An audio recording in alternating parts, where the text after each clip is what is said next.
Joining us now, Dr. Gina Loudon, a Donald Trump surrogate, who's also a radio talk show host and a conservative columnist. Welcome. It's so nice to have you on the program today. Thank you. Thanks for having me, Uma. I know that you have counseled many sexual assault victims, both male and female, and that you take this issue very seriously. Donald Trump is denying the allegations from the women who've come forward with their stories. Governor Pence has said that the Trump campaign would be providing evidence to prove that these allegations are false. Can you share with us what some of that evidence happens to be right now?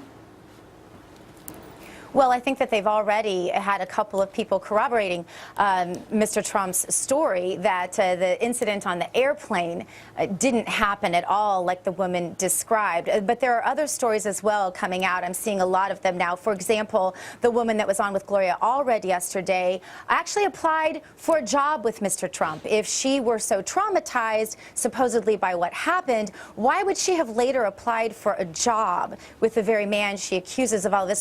So there are a lot of details unfolding, but I think that we have to be very careful. While we are very sensitive to women who are sexually assaulted, we know this happens, we have to be very sensitive also to men and boys who are falsely accused, Uma. So I think that's why we have to look at facts, and the facts bear this out. If you look at the Podesta emails, you can see that the Clinton campaign conspired ahead of time, that the only way to win against Mr. Trump was to try to make him look like a sexual pervert. That's in the email. So this isn't something that Mr. Trump is just coming up with in his head. This is a confession literally by the Clinton campaign that that was the only way they could win, and they're just following their plan. Well, I think that he absolutely has to stand up and defend himself if he truly feels like there's nothing there. And so far, we've not seen any evidence, by the way, aside from allegations. Allegations, as you know, Uma, you and I both watched a lot of these elections. I was married to a state senator from Missouri. I know that in the last 30 days of a campaign, the allegations go wild. I think we need to put all allegations, Republican, Democrat, or otherwise,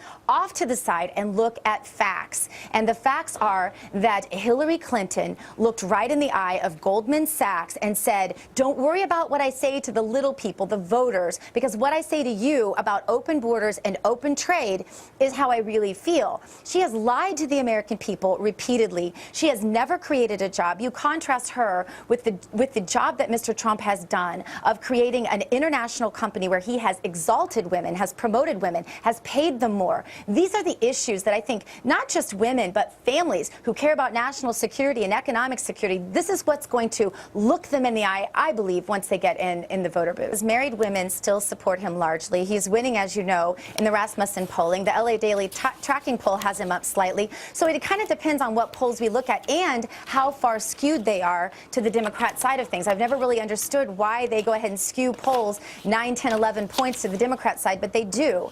And I think it's very important to consider, you know, when he's saying this is a rigged campaign, he's not just coming up with this, you know, pulling it out of his hat. This is the truth. This is confessed in the Podesta emails. It says there they colluded with the State Department, with the FBI, with multiple media outlets. This is not Mr. Trump calling this a rigged election. This is Hillary Clinton's own campaign showing that this is absolutely a rigged election. They are no holes barred. And I think Mr. Trump, if he didn't call it a rigged election, he'd be wimping out like Republicans have repeatedly seen in election after election with our presidential candidates. So I, for one, am proud that Mr. Trump is willing to have a backbone and stand up for things like stand up against open borders, to stand up against the criminal behavior of the Hillary Clinton campaign in ways that we in the Republican Party have never seen before.